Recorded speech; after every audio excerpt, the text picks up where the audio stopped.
I will leave a room if this is playing. One of the best pop songs ever made. Sounds like it could be in the Paw Patrol movie. Angry and unapologetic and kind of evil. Ed Sheeran jump scare. Is Taylor Swift Puerto Rican? Is a man named Drew really worth it? Because I hate it so much. God tier album. But I do love the Nicolas Cage reference. It's one of her best songs ever. And definitely the worst song she's ever made. When you Lady and the Tramp each other when you first meet, you're choosing the person whose sadness you're willing to work with. Because your mom is homophobic instead of her full government name merry-go-round. How can you not have fun when she's having that much fun? More name-dropping Blake Lively's children. Hoe era. Boring. Banger after banger. This is gonna get me in trouble. But if it came on at a party, I would throw my shit around. Banger in all caps. Woof. Damn, this is a masterpiece. Clunkiest lyrics I have heard from her thus far. The instruments gave me anxiety. Sparkly, soft-lit fever dream. I am having fun. I love Yearning. I actually hated this one. Second half. Such a powerful line. This is a song for the people pleasers. This is where I feel like I'm gonna make people the most angry. I love the distant yearning. Who wants to dissociate today? Ouch, this is painful. Don't know how to process this song yet. If you're going through a breakup, how do you listen to this and not immediately feel healed? A song for witch girls in the springtime who don't like their husbands anymore? They're like fighting in my head. Of course she grew up on a Christmas tree farm. This album almost broke me. Tattooed golden retriever, roommates, cheap ass screw top rose. I too am a nosy sad bitch. Is this a safe space? No, it's definitely not. It feels like a 16-year-old throwing a tantrum. Hate the beat and the tempo and most of the lyrics, but I like all the boom boom boom. I am so tired. Only Jesus can help you. I watched Avatar: The Last Airbender. I'm gonna get in trouble from 2 fan bases. 233 new songs in less than 3 days. Take her thesaurus away from her and her giant football man. Do I just love this album because it's 4 a.m. or does this album slap so hard? This song is specifically for Serena van der Woodsen. Hello? Hello? Can anybody hear my voice? Anybody out there? Anybody hears me, please respond.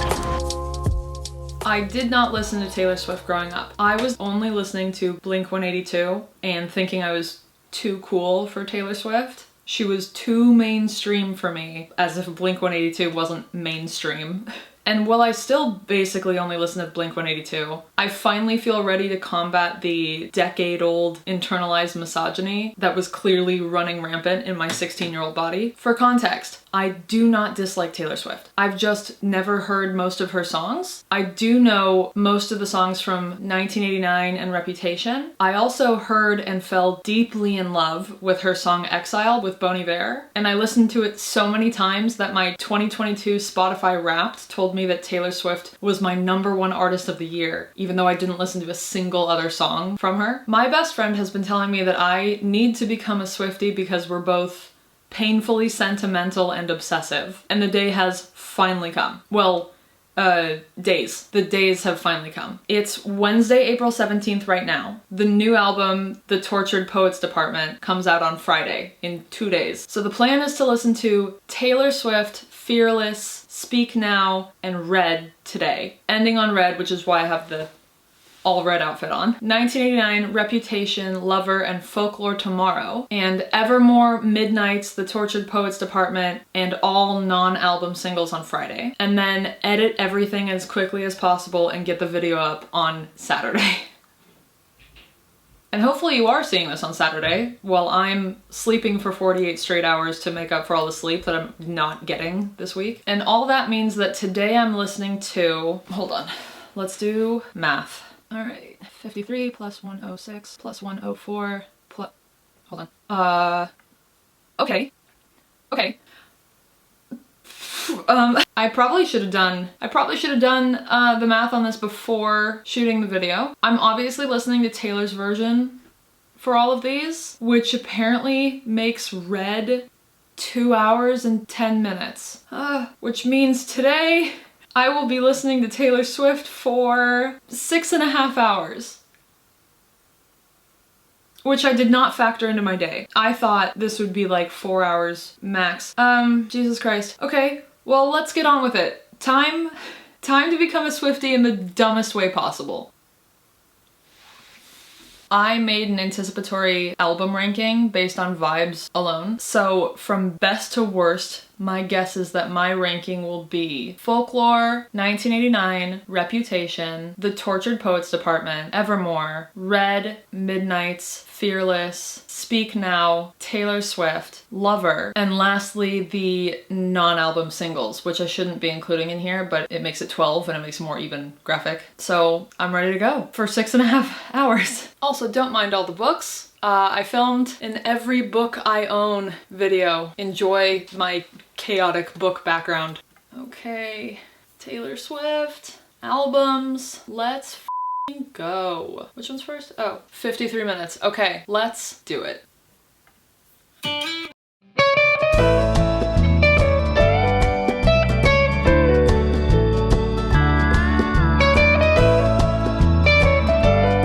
Okay, album 1, done.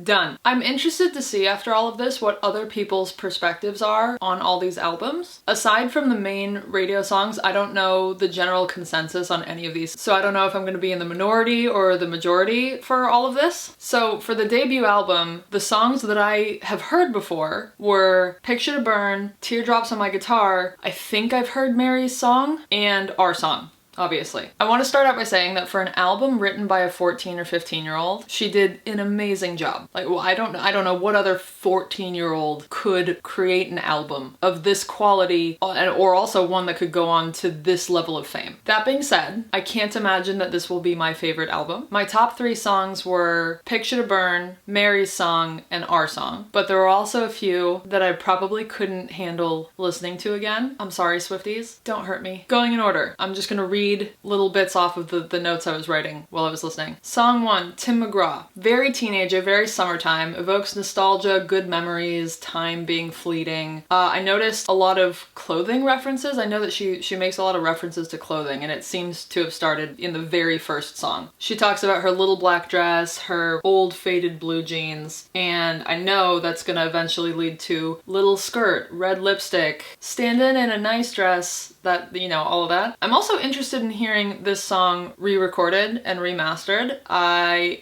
could hear, you know, little imperfections that just come along with being a young person. So I'm interested to see when Taylor's version of this album comes out, the differences between the two. Number 2, Picture to Burn. Angry. The country accent comes out strong. Sort of the teenage version of Before He Cheats by Carrie Underwood, but maybe that's just one of the only country references I have. Maybe I'm wrong. 2 out of 2 songs have been about an old pickup truck. Also, am I crazy, or did that line used to say, I'll tell mine you're gay? Did I imagine that? Did I make that up? Teardrops on My Guitar. My main takeaway is that this is all over a man named Drew. Is that worth it? Is a man named Drew really worth it? The song is obviously a banger. It's definitely sounds like it was written by a 15-year-old, but it was written by a 15-year-old. So I'm not gonna falter for that. It's an absolute banger for a song written by a 15-year-old. A Place in This World. My notes say, cringy. Sounds like a song made for Camp Rock 3 or some other Disney Channel original movie sequel. Clearly I didn't like A Place in This World. Cold as You. It says another DCOM song, although Died for You is very dramatic, very teenager, took me back to my teenage years. I liked when the instruments cut out and it's just her and her piano for a few lines. The Outside, third DCOM song. Very teenager, feeling like you don't belong, you know, evokes a lot of memories of how most of us felt as teenagers. Tied Together with a Smile, talks about diving into mental illness a little bit, has a catchy chorus. I didn't have a whole lot to say about this one. Stay Beautiful. Country accent is popping out again, and she's given a hell of a lot of credit to a man named Corey. Is a man named Corey worth it? Probably not. Catchy chorus again. One of my notes says a lot more maturity than I had as a teenager. Fair. Should Have Said No. Right off the bat, the violins sound angry. Very 90s, early 2000s lyric echo. Another one that I'm interested in hearing the re-recording of. Mary's Song. Very sweet, about childhood sweethearts, a certified banger is all that I wrote down. Our Song. Extremely country banger. Also, I always thought the line was, the first 8 men I didn't kiss around, I should have. And I thought that she was talking about like a hoe era that she should have partaken in. And the last 3 songs on the album, I'm Only Me When I'm With You, Invisible, and A Perfectly Good Heart. I had very little to say. I wasn't the biggest fan of any of those 3. Specifically, I'm Only Me When I'm With You didn't sound like her. Maybe I'm dumb. Maybe I just don't know her voice well enough, but it didn't sound like her voice. So I don't know what to do about that. And that's it for the debut album. So next is, hold on, next is Fearless.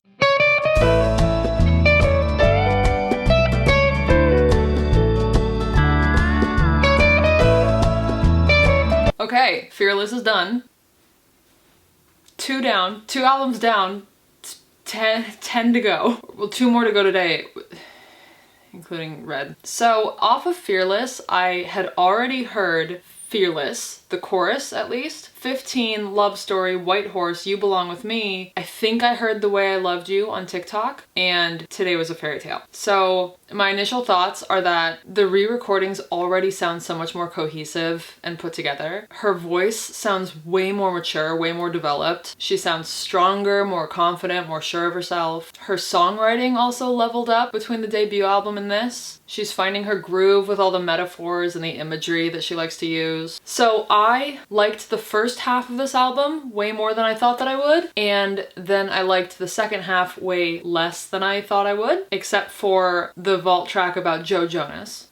I may not listen to her music so much, but I do know some of the Taylor Swift lore. My top 3 songs for Fearless were The Way I Loved You, Fearless, and Tell Me Why. And just a few notes on each song. I'm gonna make it real fast because there were 26 songs on here. Fearless. Already the re-recording sounds so much better. Her voice has gotten so much stronger. She's gotten older. More references to clothing. She's so good. She's great at evoking memories and nostalgia, talking about first kisses and dancing in the rain. Also the parts where the instruments drop out is Chef's Kiss. 15, serious nostalgia, teenage years, makes you want to go back to being young and being able to do it all over again knowing what you know now, which I think is almost a direct line from the song, so that was not a very original note, McKenna. Love Story has a whole bunch of literary references, which makes me like it more. Romeo and Juliet, obviously, The Scarlet Letter, fairy tales in general. Also, no wonder why this song blew up. It's every straight teenage girl's dream. A real-life fairy tale where a man who loves you unconditionally will come sweep you away to a beautiful, sexy life where you never have to be alone. Hey Steven, I wrote banger, just pure fun, not weighed down by anything sad or angry. Extremely light and airy, which is a fun change of pace. The humming outro is also fun. White Horse, more about fairy tales, but the opposite of Love Story. Also, white horses in movies and books and storytelling represent purity, innocence, good fortune, that kind of thing. So she's saying that it's too late for her relationship to have the innocence and purity that it used to have. Kind of too late to find good fortune in each other. Okay, You Belong With Me has very pick-me girl energy. Very I'm not like the other girls energy. I'm quirky and she's popular, which means I'm better underneath it all. Again, so many clothing references. Breathe.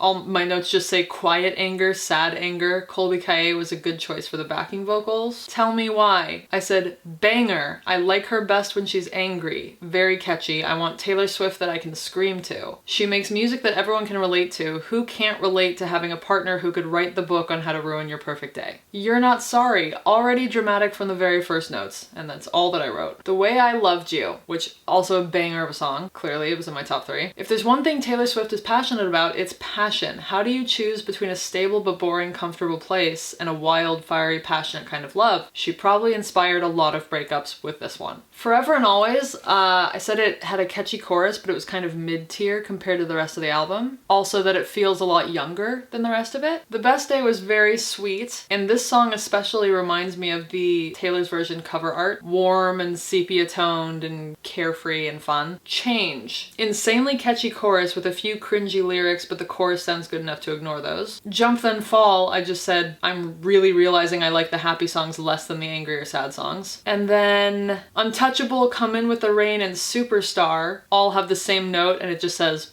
boring. Sorry. The Other Side of the Door was interesting because she has a lot of references to her own other songs. When she talks about things like throwing pebbles, screaming, pouring rain, slamming doors, chase after me, was she worth it, little black dress. It's like she's mythologizing herself. Like she's doing a call and response with herself. She's doing the work to build up her own myth by referencing herself in her own songs, some of which are on the same album. For Today Was a Fairy Tale, all I wrote was girly really loves her fairy tales. If this was a movie, I said it's a very Taylor Swift coded Taylor Swift song, which I stand by. She's comparing life to a movie. She's talking about a fight. She's talking about the rain. She's talking about memories. It's an extremely Taylor Swift song. You All Over Me, all I said was slow song for such a sad cool sounding title. Mr. Perfectly Fine. Upbeat and boppy for a song about a fuck-ass dude. We were happy, sad and melancholy, but not catchy enough to not be boring. That's When. Catchy, but would have been better without that man singing on it. Don't You and Bye Bye Baby both boring. So I hope that my opinions on the second half of this album don't get me canceled by the fans. It's just my opinion. Doesn't mean I'm right. Let me know if you disagree. Let me know if there's anything I need to listen to for a second time. Anything you think I'm wrong about that I need to give more effort into. Anyway, that was Fearless. We've got 2 albums done, which means that next is Speak Now.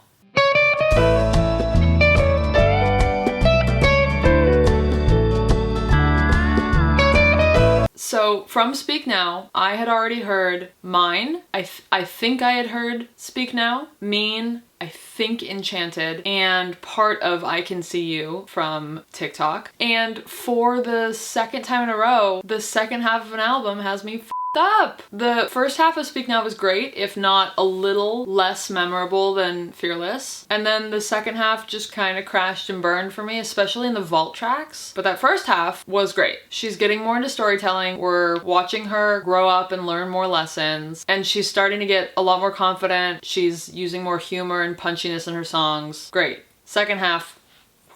My top 3 for Speak Now were Back to December, Mine, and Haunted. And as for our little notes, first, Mine. I wrote down, great way to start the album, a classic. We're watching her grow up and getting more serious in her relationships. The album is starting out on a positive note. For Sparks Fly, I said, I bet at concerts everyone screams, drop everything now really f***ing loudly. We're starting out on a really positive note, which makes me feel like we're gonna get some angry bangers soon. Back to December, I said, saying I'm sorry for that night is gonna be stuck in my head. And it's kind of refreshing to see that for once it's her doing the bad thing in the relationship. It's her fault.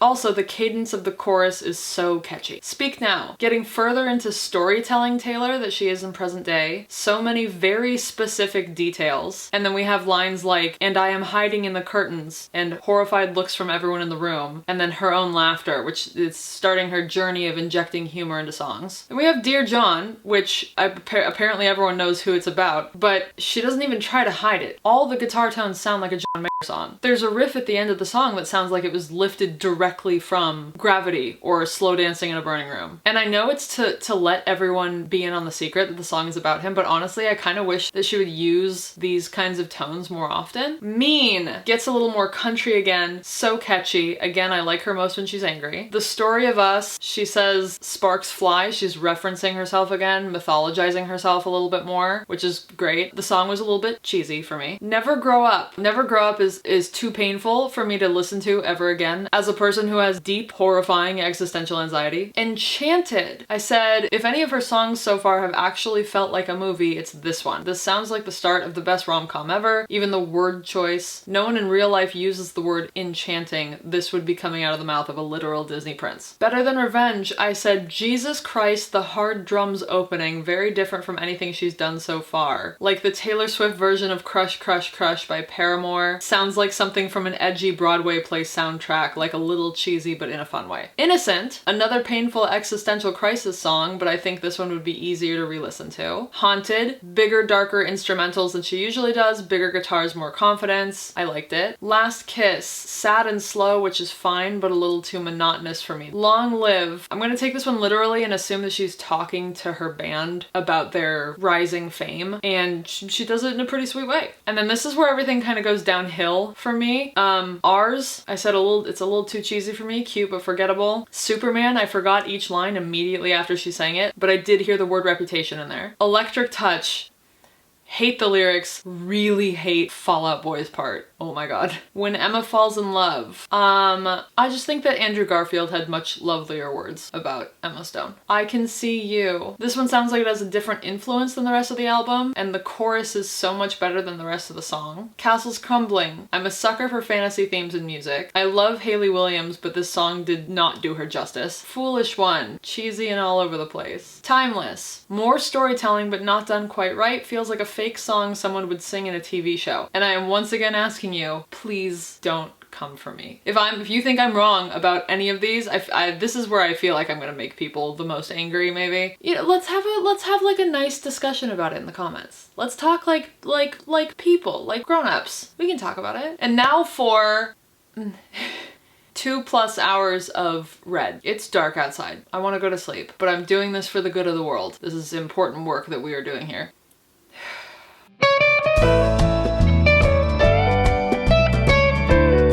It's 2 a.m. and I just finished Red Taylor's version, all 2 hours and 10 minutes of it, and I need to go to sleep. The songs I had heard prior to this: I Knew You Were Trouble, All Too Well, 22, We Are Never Ever Getting Back Together, Come Back Be Here, and then the Oh my god she's insane line from I Bet You Think About Me. I am confused as hell where I'm gonna put this album in the ranking, because for the first half I was convinced it was gonna be low on the list. The first half didn't do it for me, but then we got to the halfway point and it was banger after banger with only a few exceptions. The cover art for Red Taylor's version is so on point. It perfectly encapsulates autumn. It has all these moody earthy colors. It makes you think about driving along a tree-lined road on the East Coast in a convertible, wearing a little hat. And I know I've said this and I think every album wrap up so far, but you can hear her evolving. Her songs sound like they're coming from a deeper part of her soul now. Everything sounds more authentic. There are a few kind of boring songs and a few new things she tried that maybe didn't go over super well, but for the most part she's getting a hang of the tone and the image that she's trying to put out. And for Red, I chose a top 5 instead of a top 3 because I couldn't choose and you can't make me. And there are 30 songs on here, so it's a ratio, it's fine. Oh, and this time these are in no particular order. So there's Come Back Be Here, Better Man, Nothing New, I Bet You Think About Me, and All Too Well, the 10-minute version. For our little notes for each song, please don't get mad at me for the first half of this album. Please. It's 2 a.m. I can't handle it. State of Grace. Feels like a lot of words to say nothing at all. I like it much better when she's being extremely specific. This song is so vague and broad. But then I listened to the acoustic version later on, and I do like the acoustic version better. Red. This is gonna get me in trouble. I'm kind of getting the idea that Red is the super cheesy album. Treacherous. A more genuine love song. She's maturing even more as she moves on from Speak Now. I Knew You Were Trouble. I can't listen to this song without hearing the screaming goat meme. Or having flashbacks to being an EDM photographer and having to hear 17 remixes of this song every night. 22. 22 came out when I was 19, and I bet if I had listened to her shit back then, I would have been all over this with the desperate feeling of like a future nostalgia. And I mean future nostalgia, like nostalgia for something that hasn't happened yet, not the Dua Lipa album. 22 is not my favorite song, but if it came on at a party, I would throw my shit around like I was still 22 and not a senile year-old.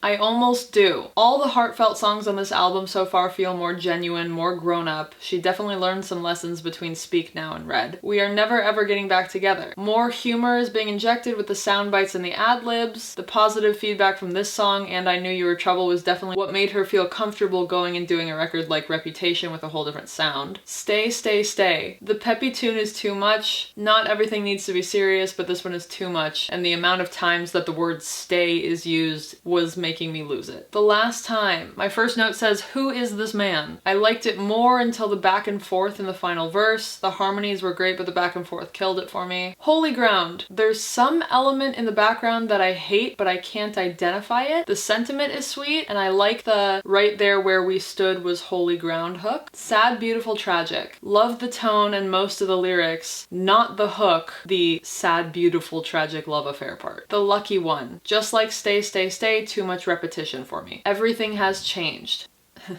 Ed Sheeran Jump Scare. Their voices sound good together, but again, too much repetition. Give me more verses instead. Starlight. What is... All my notes say are, what is her love for the 1940s that was historically not a good time?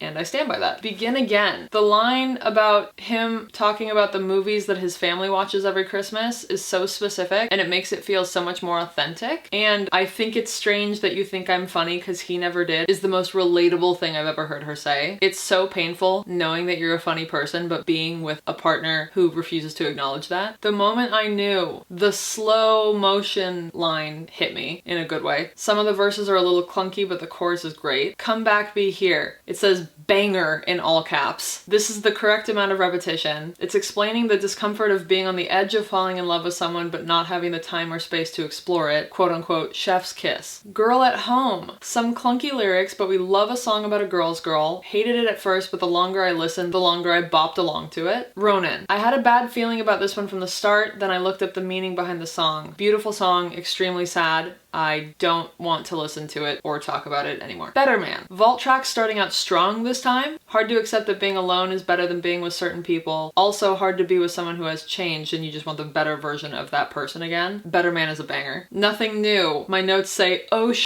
Phoebe Bridgers. Shit, this is good. Immediately has become one of my favorite Taylor Swift songs. And the quotes hit hard. How long will it be cute, all this crying in my room when you can't blame it on my youth? How did I go from growing up to breaking down? The kind of radiance you only have at 17. I'll say I'm happy for her, then I'll cry myself to sleep. Like, I'm telling on myself that this is a relatable song. Babe. My only note for this is that instrumentals sound like an M2M song from the 90s. And if you don't know who M2M is, go look it up. Message in a Bottle. The only note is, sounds like it could be in the Paw Patrol movie, and I won't be elaborating on that.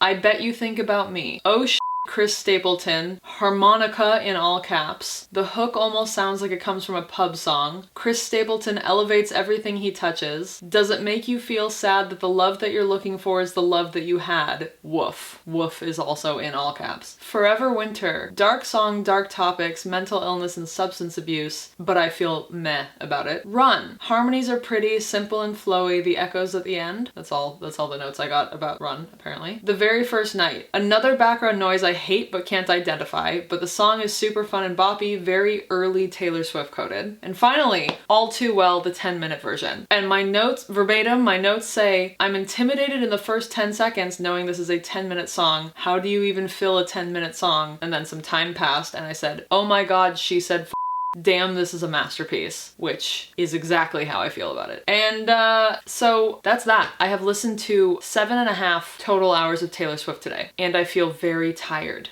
And now it's almost 2:30 a.m. It's time for me to change? No. It's time for me to go to sleep, charge all my batteries, my physical batteries and my mental batteries, and come back tomorrow for between 4.5 and 6.5 more hours of Taylor Swift. So I'll see you then.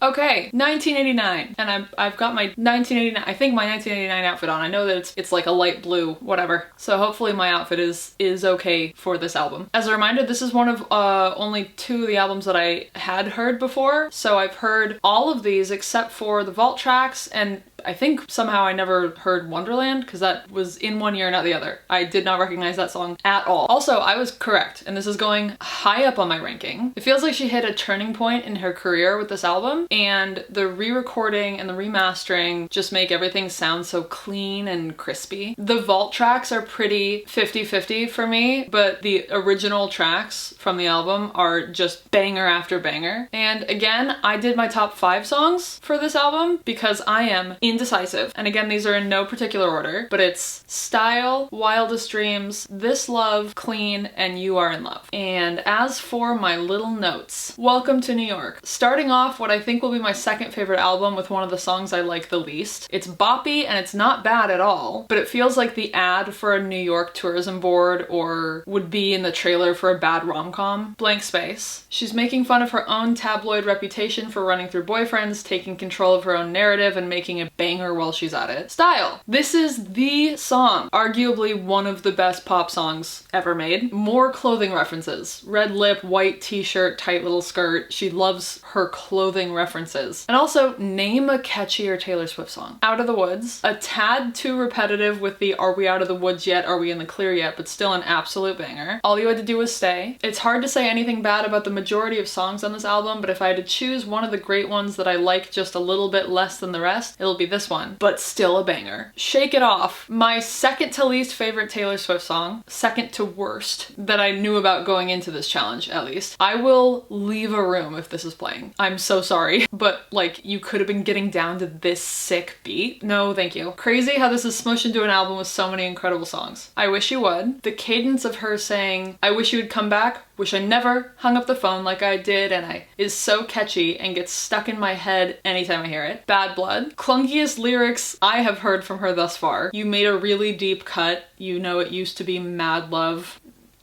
But then I listened to Bad Blood featuring Kendrick Lamar, and it was a marked improvement because it cut out a lot of the lyrics. Wildest Dreams. My notes say, banger. A romantic sexy song with a romantic sexy music video. We get nostalgia, we get yearning, we get breathy lines about sex.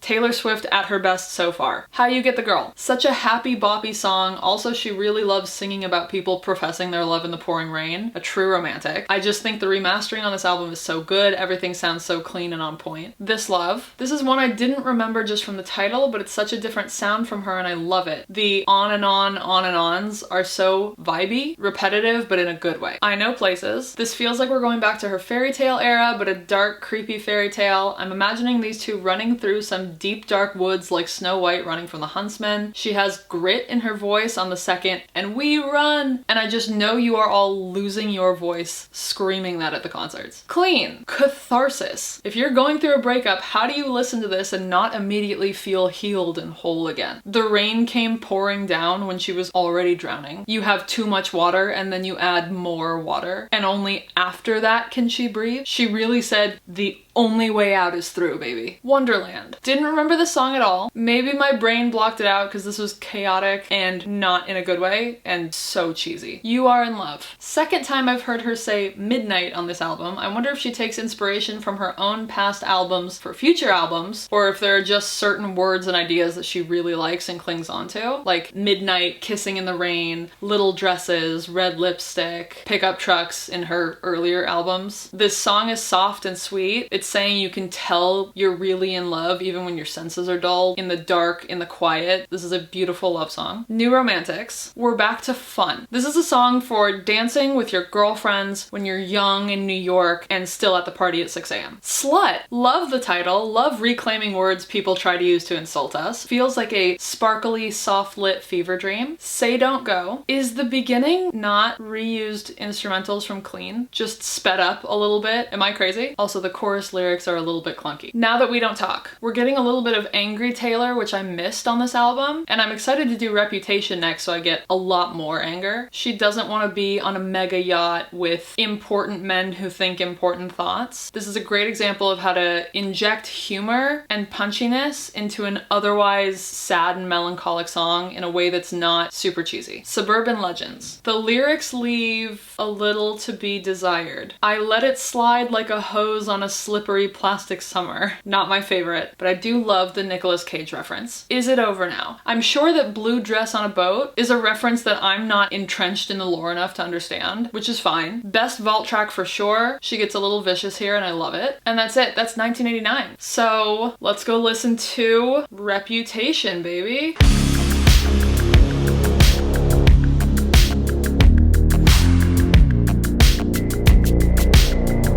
Okay, Reputation. This is the second album that I have listened to. First of all, I know all the fervor around Reputation Taylor's version, and I'm nervous that I'm gonna put this video out and then she's pretty quickly going to release Rep TV, and then this video won't feel complete. But what are you gonna do? It's a total deviation from anything she'd put out before, and it came in the wake of a shaped scandal that made her hide away for a long time. I like this album. I think Twitter told me that some people don't like this album, but I have fun here. She's pushing boundaries and trying new things and getting out anger that she was clearly holding in for a long time. And she's getting sexy. She's reclaiming her shit.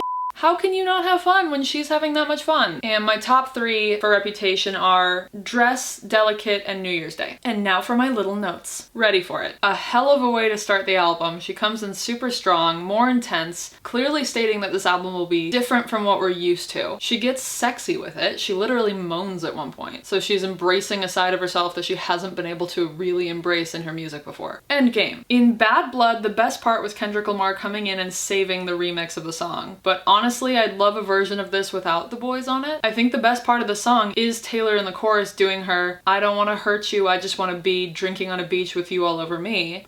But then she tries to rap a little bit and I just love a version of the song based more around that one part of the chorus. I did something bad. I really do love when she cusses. It feels wrong, and so I love it. Here she's angry and unapologetic and kind of evil. I feel like some people maybe don't like this song, but I'm not one of those people. I am having fun. Except for the "they're burning all the witches" series of lines. Don't blame me. The "oh Lord save me, my drug is my baby I'll be using for the rest of my life," where the music drops out and it's just her belting it, is a big old chef's kiss. And that's the only note that I wrote down for this song. Delicate. The cadence in her verses is awesome. This is definitely one of the best songs on the album. So specific with the details about the dive bar on the east side, third floor on the west side. Makes it feel like not quite storytelling, but like the beginning of a story. The beginning of storytelling. Look What You Made Me Do. Another one that feels like it belongs on Broadway. Well made, but a little too cheesy, dramatic, and theatrical. And I'm a Broadway girl, so theatrical is usually a good thing for me, but it's a bad word here. So it goes. Come here, dressed in black now, scratches down your back now. Taylor. Fairly mid-tier for me, but I love that she's leaning into her more grown-up, sexy side. If you hear any random noises or like pounding in the background, the house is being renovated, so just ignore it. Gorgeous. I said, oh, I know that's Blake Lively's little baby in there. This is a fun one. She's shitting on her lame current boyfriend while telling this other dude that she hates him for being so hot and awesome. Love it. Getaway Car. We are back to songs that feel like a movie. For some reason to me, this feels like Wildest Dreams' cousin. Not in tone or words or anything, just in the movie that I am making up in my head. King of My Heart. I wonder how she feels when she looks back at songs she wrote with lines like, is this the end of all the endings? After she breaks up with the person she wrote those songs about. Clearly at some point she thought she was gonna marry this, what's his name, guy. She thought he'd be the end of all her endings. And I wonder if she or any singer can really distance themselves from that when they have to perform the songs. Dancing with Our Hands Tied. Hate the beat and the tempo and most of the lyrics. This one is not for me. I don't know if I'm reaching here or if the spirit of the queen of Easter eggs is infecting me, but there's no way those aren't allusions to John Mayer. It's gravity keeping you with me and swaying as the room burned down. I mean, come on. You probably all knew this years ago, and I'm just playing a fun little catch-up game. Dress. More sexy, sexy stuff here, people. She's moaning. She wants someone to take off her dress. She's pining. She's yearning. I love yearning. I love sex desperation. Give me more of this. This is why we can't have nice things. Injecting humor in an elevated way. I like that her ad-lib laugh was unhinged and not a cute little soft girly laugh. It shows the hell that whoever this was written about put her through. Oh wait, this is for sure about Kanye, isn't it? Ew.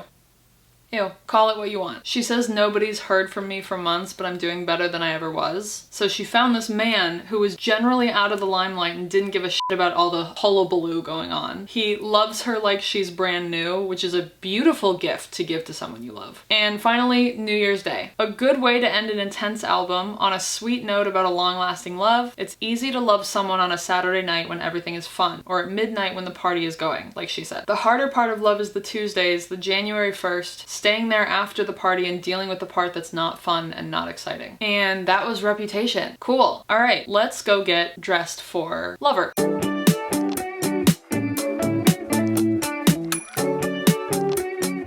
And that was Lover. I've heard a few on it. I've heard Lover before. I've heard You Need to Calm Down. I've heard Me, unfortunately. And I think I've heard the chorus for Cruel Summer on TikTok, I think. Also, I didn't know the vibes of Lover, so I just put on a bunch of pink and red, so hopefully, yeah, I think it fits the vibe. Anyway, I think this album gets lost in the shuffle a little bit. All of her other albums seem like real eras, from the country beginnings to growing up and living in New York to the whole reputation of it all. And then I know coming up we have this folksier, more serious and heartfelt duo of albums, but this is sort of just there, a happy little album thrown into the middle. And it's great that she seemed to be so happy during this time, but it makes for a less solid and memorable experience. Although definitely memorable is the fact that this album gave us one of her best songs ever, Cruel Summer, and definitely the worst song she's ever made, Me. Anyway, my top 3 were Cruel Summer, Daylight, and Cornelia Street. Notes time. I forgot that you existed. This is a bad start to the album. I actually hated this one. I'm so sorry to any Swiftie who wants to murk me over this opinion. Cruel Summer. This should have been the first track. What a way to kick off an album. Feels bouncy and summery, and the chorus is so catchy that even my metalhead boyfriend liked it. Lover. Super echoey, like she recorded in a big empty room. It's a fun sound that gives an old-timey feeling. The Man. Too cheesy for me. The sentiment is there, but the execution is not. I feel like I'm gonna get in trouble for this album. The Archer. The whole song, I thought we were building to something big, and then nothing happened. I felt like I had blue balls. I Think He Knows. A cutesy throwaway song, not my favorite on this album, but I think I might be getting burnt out on all the pure happy and I'm missing the angst, so maybe that was on me. Miss Americana and the Heartbreak Prince. Comparing her experiences to being bullied in high school, but again, not my favorite song. Not a bad song, middle of the road for me. Paper Rings. Cuter, lots of specifics, feels like a genuine experience of being in love with someone. Cornelia Street. I wonder if she actually will never walk Cornelia Street again. I sound like a broken record, but it's the details that make the song. Saying Cornelia Street instead of My Street makes it much more personal and allows her fans to connect to her songs even more. Death by a Thousand Cuts. Trying to find a part of me that you didn't touch, transitioning to trying to find a part of me that you didn't take up, is the beginning of going through the 5 stages of grief, shifting from depression to anger. London Boy. This one also sounds like it's from a Broadway play, but in a good way. The right levels of humor and theatrics, definitely cheesy, but I'm okay with it. It feels like I'm watching the end of Act 1 in a play about her life. Soon You'll Get Better. I never want to listen to this song again. I am scared of and the passage of time.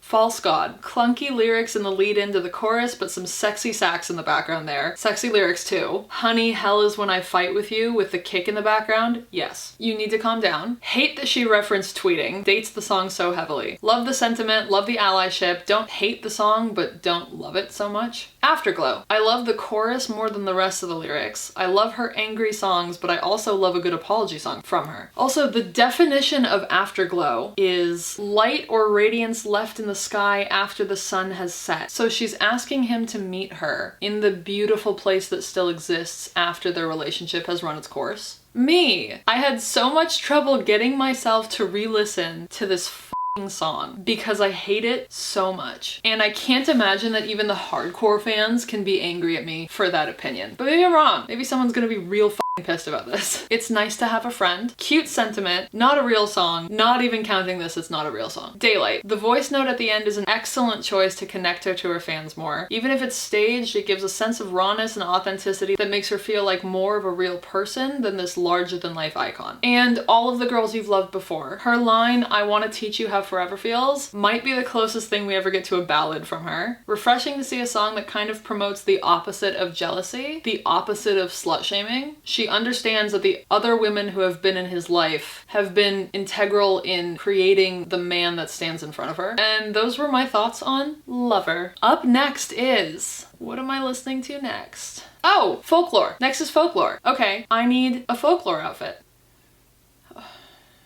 What's a Folklore outfit? I'll figure it out. All right, be right back.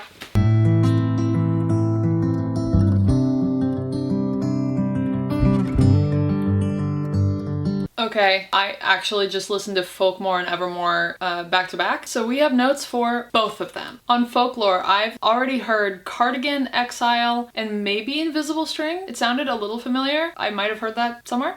This is kind of a god tier album. Also, this is the most cottagecore in my closet, so this is gonna be it for Evermore and Folklore, for Folklore and Evermore. But this is kind of a god tier album. The lyricism is so much better on this album than it has been before. She's using softer words, more subtle metaphors. She's simplifying. She's not throwing the whole thesaurus at the album and using absolutely every word that sticks. She's doing deep storytelling, and to be able to say that you're a singer-songwriter storyteller is a much more romantic title. And this album gave us Exile, my absolute favorite song of hers of all time. The song that made Taylor my 2022 Spotify top listened to artist, even though I only listened to that one song. So, I have a top 5 for this one. Number 1 is clearly Exile. Then August, 7, The One, and Cardigan. So, notes. The One. I love when she cusses. Great start to the album. A very chill and low-key breakup song. Lyrically and vibe-wise, I think this is gonna be the best album. I'm doing good, I'm on some new shit.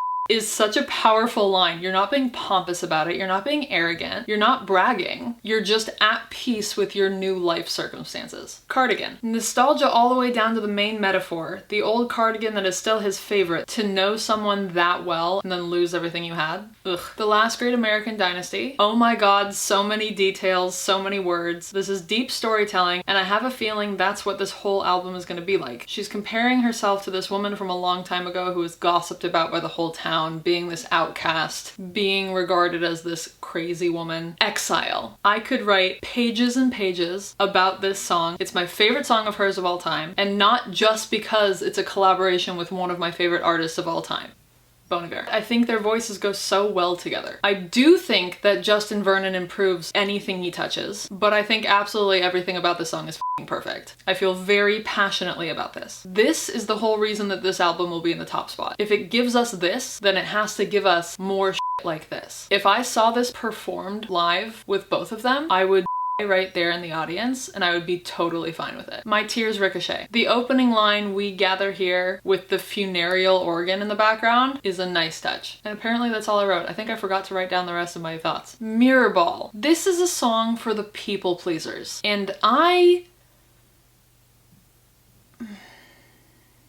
7. Okay, I felt like I was going a little bit crazy listening to this song. The first part of this song sounds like it was lifted and sped up directly from The Trapeze Singer by Iron and Wine. I can't play clips for you for copyright reasons, but I swear I'm not crazy. Please go listen and then try to tell me I'm wrong, because I'm not. The backing tracks sound similar. They both start with a plea to memory. Taylor says, "Please picture me." Iron and Wine says, "Please remember me." They both talk about childhood memories. Just go listen and then come back and get mad at me or whatever. Also, she's talking about peaking at 7 before she learned civility, when she used to scream whenever she wanted, implying that she's been quieted by the act of growing up. She wants to know if there's still beautiful things, simple things like swinging over a creek and drinking tea in the summer, because as a child you live simply and thoroughly, you love simply and thoroughly, and it's beautiful to care so much about simple things. August. Summer, summer, summer. August, salt air, the sun. I love the nostalgia. I love the distant yearning. How good it feels to want something. How summer slips away, it comes and goes so fast. Simple pleasures again. Laying in the sun with someone you love. Being young enough to still be changing for the better and living for the hope of it all. Having young summer love. This song screams youth and nostalgia and the pain of growing up and feeling too old for life to be simple anymore. And that, 'cause you weren't mine to lose, must go so hard at her live shows. This is me trying. Cool, ghostly, ethereal sound, brought down a little by her doing her spoken word, fast talking, not singing thing, especially in the last verse. Sorry. Illicit affairs. The ghostly Bon Iver-like hollow slide effect in the background makes me it's so sexy. And I just learned the instrument is called a pedal steel guitar, and I have about 45 tabs open right now about where to buy one and how hard it is to learn. And a little update on that, I bought one.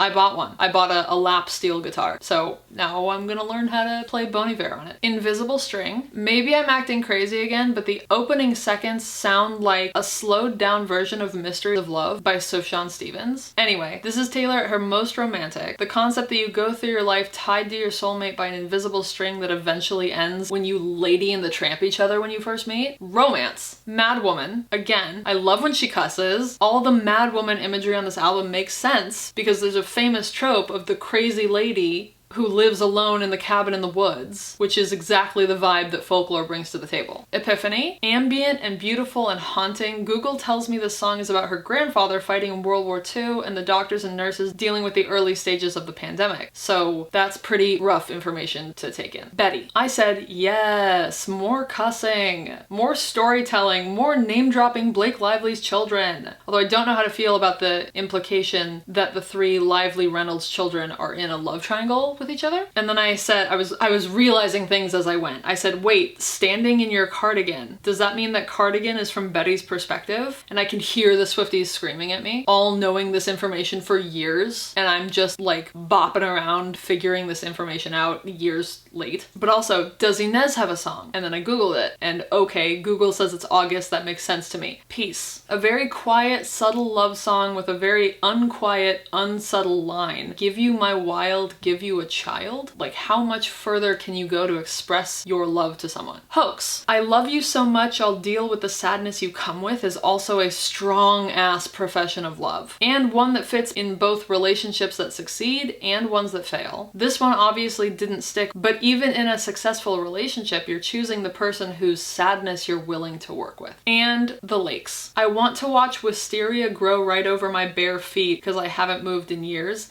Is Taylor Swift's response to Hozier. That's it for folklore. But we get to do Evermore right now because I listened to both of them in a row. For Evermore, the only song I think I've heard before is Willow, and that's only an I think. I don't know for sure. But anyway, folklore is superior to Evermore. Sorry to start out the review like that. I had to get it out of the way. The lyricism goes down in this album. Not by much, but it goes down. The more elevated, elegant tones stay put, and the ambiance of the lyricism is still there, but the actual lyrics don't come through as well as in folklore. Did that make sense? The ambiance of the lyricism. Anyway, my top 3 songs for Evermore were Tolerate It, Evermore, and Ivy. And for my notes, Willow. Nice, pretty start to the album. Not doing much to set it apart from folklore, but maybe it's meant to be more of a part 2. She does this thing pretty often where she'll put out a great classic, solid sounding song and then throw in 1 or 2 lines that I just can't deal with. And in this song, it's I come back stronger than a 90s trend, but the chorus makes up for it this time. Champagne Problems. Okay, ignoring the rest of the song for a minute, I love the guitar chords that play between each verse. They're simple, but they're sweet. With a name like Champagne Problems, I was expecting something upbeat, a bop about rich people things, but instead it's you toast with champagne to celebrate, right? So failed engagement is a problem with a celebration that you thought you'd get to have. Gold Rush. Interesting structure, chorus, then verse, then chorus, then the same exact verse with just a few words changed. Mythologizing herself once more, using the word folklore when she only just released the album a few months earlier. Honestly, it's a power move. 'Tis the Damn Season. I love a good literary reference. So when she name drops The Road Not Taken by Frost, No, not Frost. That's my dad's friend. Robert Frost. The Road Not Taken by Robert Frost. Oh my god. Anyway, good song. Next, Tolerate It. I said, ouch, this is painful. Who among us doesn't have experience with someone you love treating you so neutrally? Like you're a moderately fine person to share a life with. Like the love you show is something to endure and put up with instead of something to be celebrated. Ouch. No Body, No Crime. A straight up murder anthem was not on my Swift Week bingo card, but here we are. More storytelling, but it's a little sinister this time. Hey kids, murder is fun. Happiness. Ooh. I'm so sorry, but this one is boring, and that's the only thought I can coherently put together right now. Next. Dorothea. Is this... Do you ever stop to think about me romantically? Skipping prom to piss off your mom because your mom is homophobic? I met you under the bleachers and we kissed? Something to think about. Coney Island. Man voice jump scare. And I don't know why, but I'm kind of obsessed with the fact that she keeps calling it a merry-go instead of her full government name, merry-go-round. Ivy. This is a song for witch girls in the springtime who don't like their husbands anymore, and I'm over here having a good time. There's so much plant talk, greenery representing the blooming of something new, the ivy representing something fresh and beautiful that is also strong enough to physically break the foundations of a house, aka falling in love with someone when you're already married to someone someone else. Cowboy Like Me. Am I gonna make people mad if I say that this is a skip song for me? Because this is a skip song for me. But the lyrics do remind me of Sawyer from Lost, so I wish that I liked it more. Long story short, not much to say here. I was still a bit bored. Marjorie. All I wrote was, okay, so another sad song about grief that I won't be able to listen to moving forward because of the fear. Let's look up who this song is about. Who's Marjorie? Her grandmother, who was an opera singer in Puerto Rico? Is Taylor Swift Puerto Rican? Wikipedia time. This bitch grew up on a Christmas tree farm? Are you joking? Of course she grew up on a Christmas tree farm. Oh my god. Okay, anyway, closure. I actively disliked this one. The instruments gave me anxiety. Evermore. Anything Justin Vernon touches is instantly elevated, but I would have liked this one even without him on it. This song feels like depression, skipping right from July to November. All of the imagery is cold and gray and dark, and sometimes when you're in the grips of a depressive episode, you think you can see the light for a minute. Like in the middle of the song, when it gets faster and lighter for a moment, but then it goes right back down to how it was before, which is how depression gets you. It feels unending, like something you'll inevitably always come back to, like the pain will be forevermore. Right where you left me. A song about a delusional girl who spends a long ass time frozen and emotionally paralyzed and unable to move forward with her life. And finally, it's time to go. This one feels extremely relatable. Everyone knows the feeling in a relationship where suddenly it's like a light switch turning off. It can be fast or it can be long and drawn out, but there's always that moment where you physically feel it happening inside of you. And that's Evermore, and that's it for day 2. Okay. I did more today than I was supposed to. So tomorrow, all I have is Midnights, the Tortured Poets Department, the new album, and all of the non-album songs. And then we're done, baby. Okay, let's go.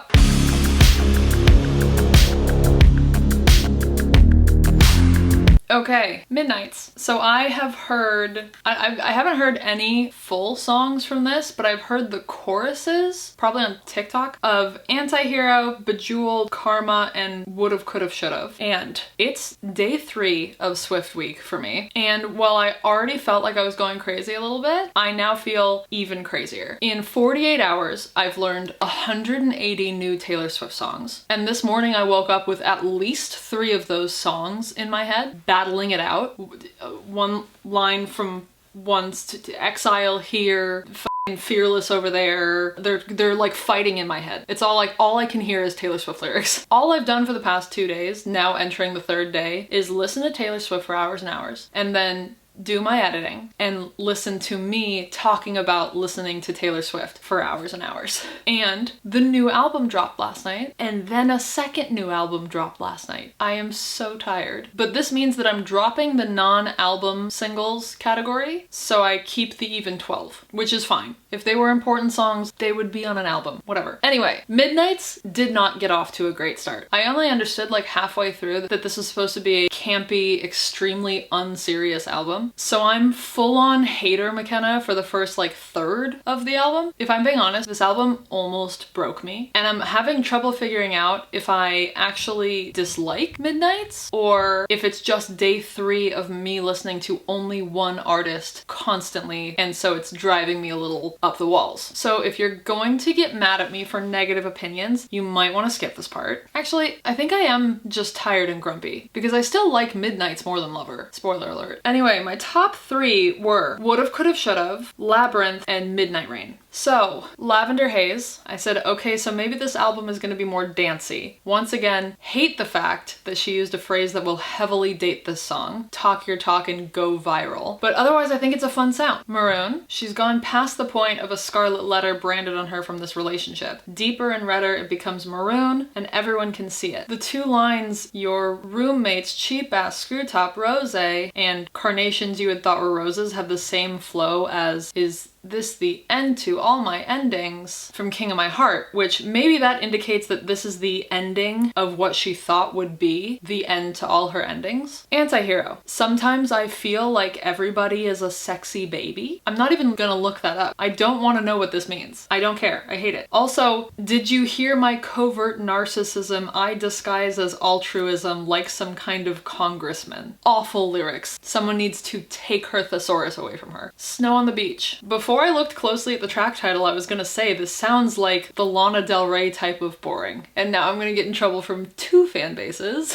You're on your own, kid. I listened to this one twice because I read about the Stevie Nicks stuff and I still don't get it. It feels like another Blue song where I keep expecting it to be building to something exciting and that just doesn't happen. I'm sorry I sound like such a Midnight's hater, but maybe I am. Midnight Rain. Okay, so this is more interesting. The effects on her voice during the chorus are interesting. The fact that she's taking blame for the end of things is interesting. This one is fun. Question. Not cohesive. What is going on here? Seems like every line belongs to a totally different song. Vigilante shit.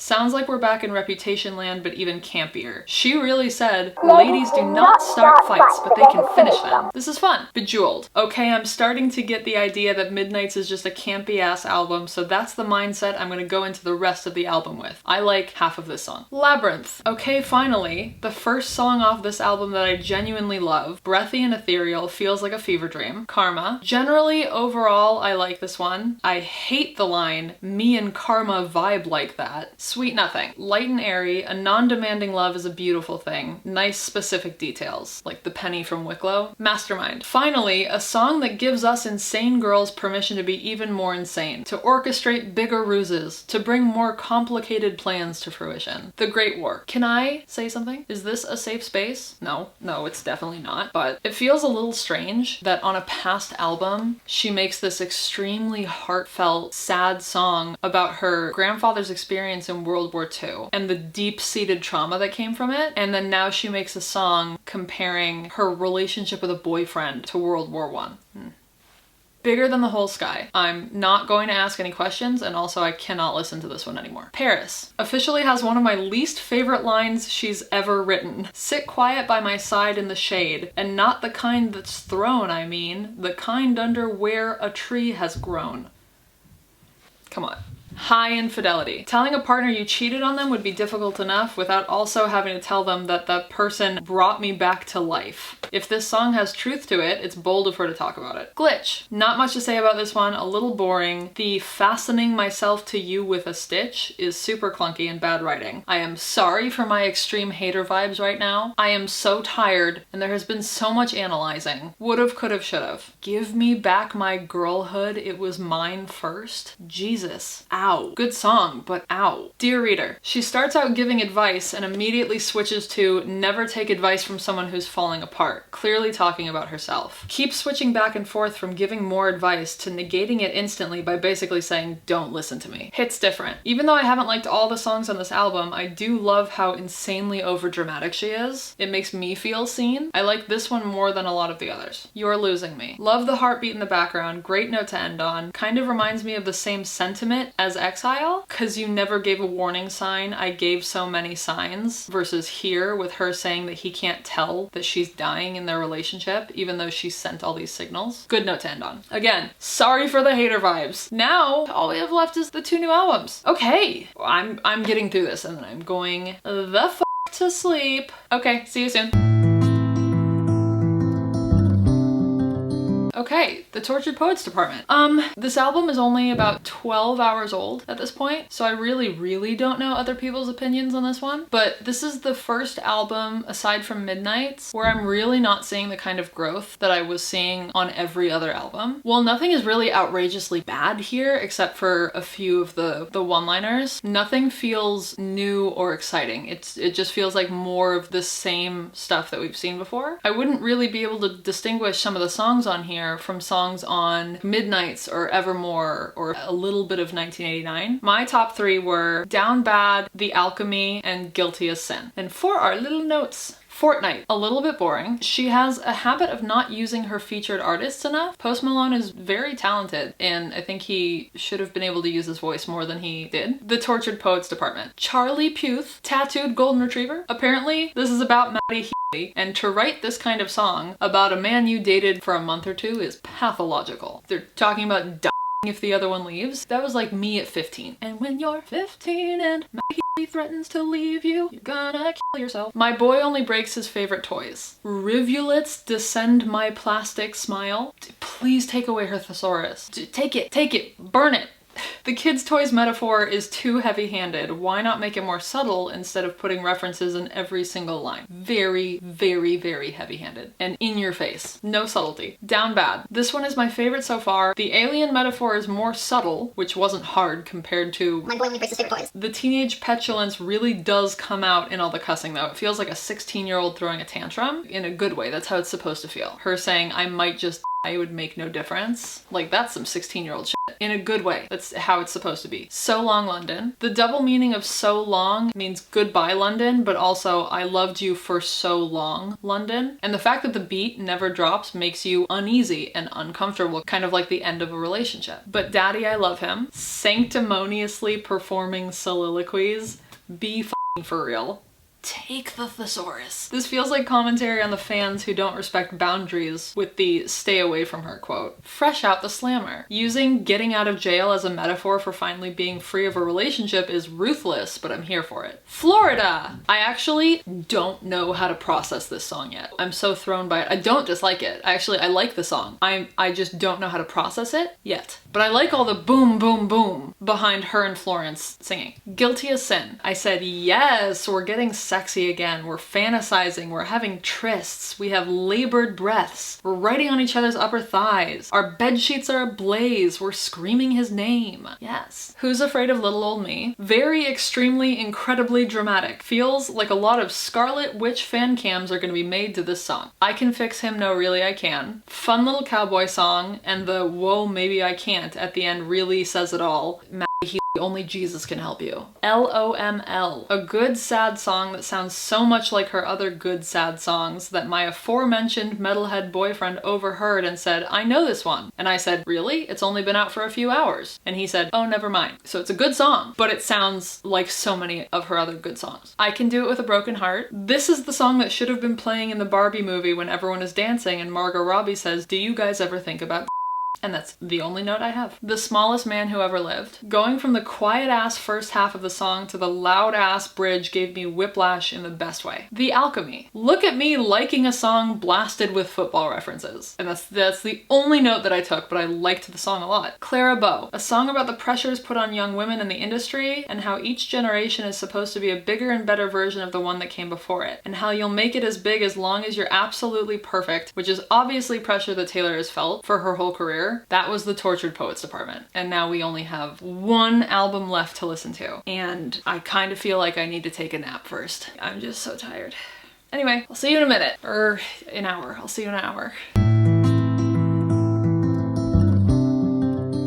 I lied. It's been way more than an hour. By the time I got to the end of the Tortured Poets department, I was so oversaturated with Swift content that I wasn't absorbing anything at all. Every single song was in one ear and out the other. So I stopped for a few hours, I took a break, I watched Avatar: The Last Airbender, and I'm so glad that I did because I had fresh ass ears when I sat back down and listened to the first song of The Black Dog, and holy shit. This album was a masterpiece, and I'm almost positive that that's a real sentiment and not just because I finished listening to this song at 4 a.m. It's like 4:15 right now, 4:15 a.m. I've also seen lots of tweets from people saying that going through all 31 new songs made it so that by the end they were overloaded and barely processing anything. And I'm begging you now to think about what it's been like for me to take in 233 new songs in less than 3 days and just mull that over for a little bit before you decide to hate me for anything I've said in this video, especially considering I already don't remember 80% of anything I've said. So anyway, my top 5 favorites for the anthology are The Black Dog, I'm Gonna Get You Back, The Albatross, I Look in People's Windows, and The Prophecy. Here's the last series of notes. The Black Dog. Whoa. Screaming.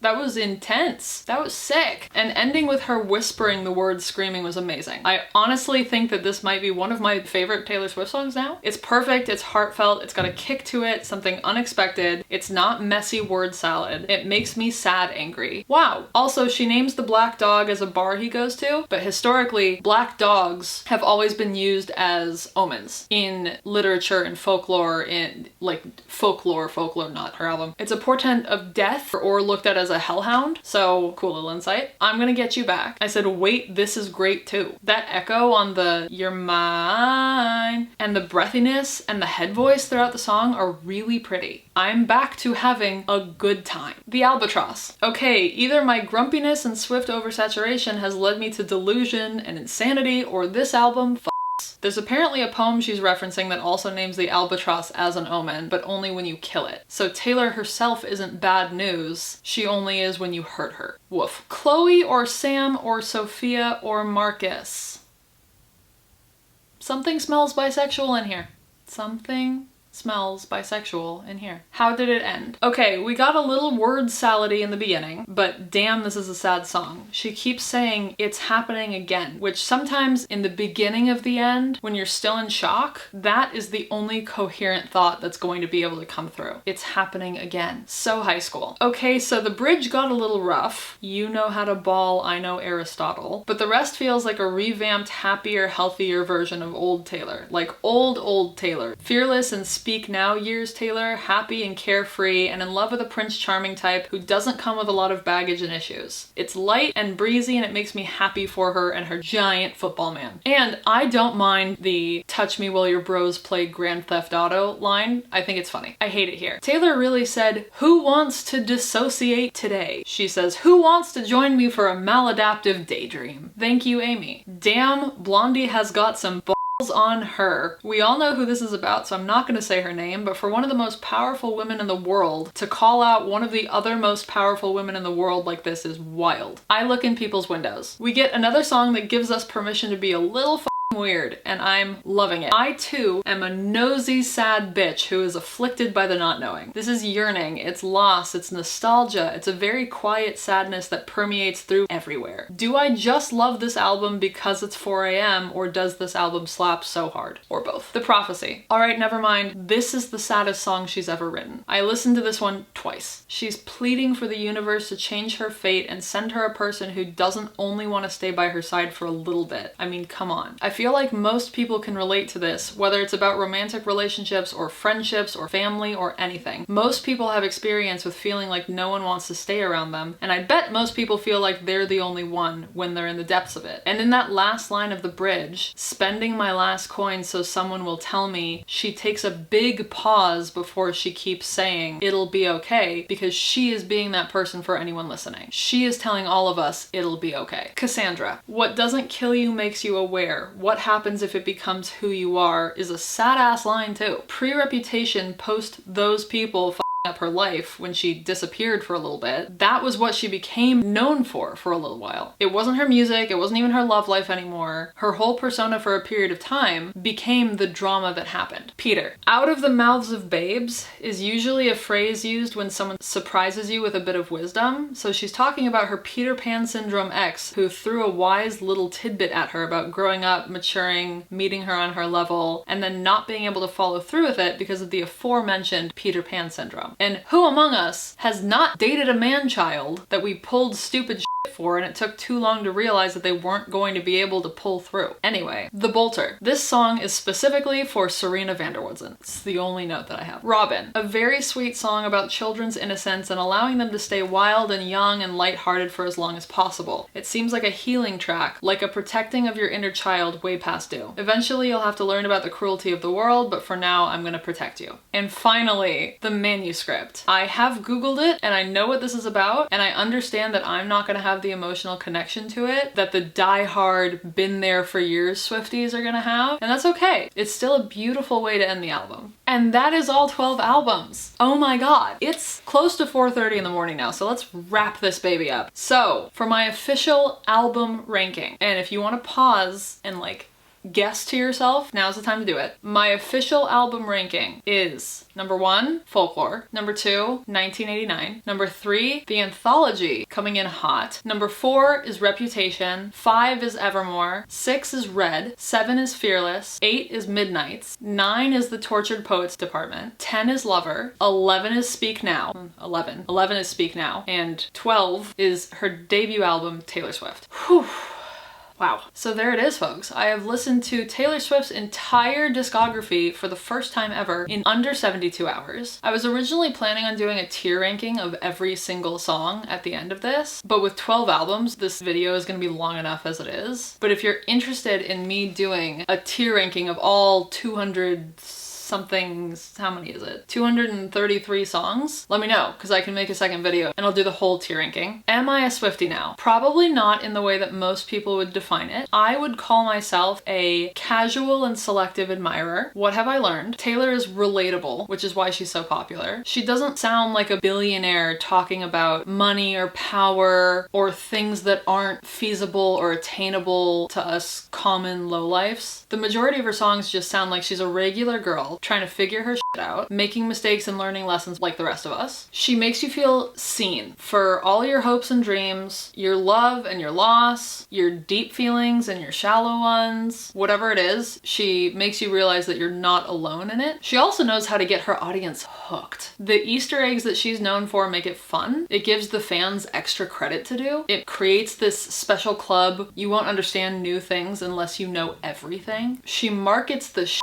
out of herself, and she does it extremely well. And finally, why is her music so criticized? Young women and girls have always been the deciding factor for what's popular in media, and they're also the demographic that's the most shit on. No one takes the music or the movies or the celebrities that they like seriously. If it's for girls and it's pop and it's about relationships and it's about being in love, then somehow it's immediately lowbrow and uncultured. It's not real music. But in terms of media, they're the most powerful group of people, and they dictate the ebbs and flows of pop culture. Now I'm gonna go edit this, and then I'm gonna sleep for 3 days, and then not listen to any music at all for a year. Again, if a tier ranking of all of her songs is something you'd like to see, let me know. I'll do it. Thank you for letting me do this experiment with you, and thank you for being here. And if you can hear me, if you can read the subtitles, if you've been here for this entire long ass video, I love you. Thank you for being here, and I hope I see you really, really, really soon.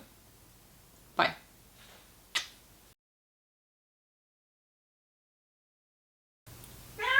Ego, go away. No.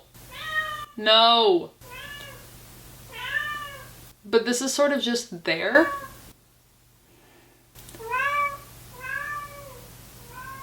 For dancing when you're... I want to watch wisteria grow right... is a problem with a salivation. I love a good not on my swift wink. Swift wink! How did it end? How did it end? How did it end? How did it end? I look in people's... She also knows how to... Thank you for letting me do this experience.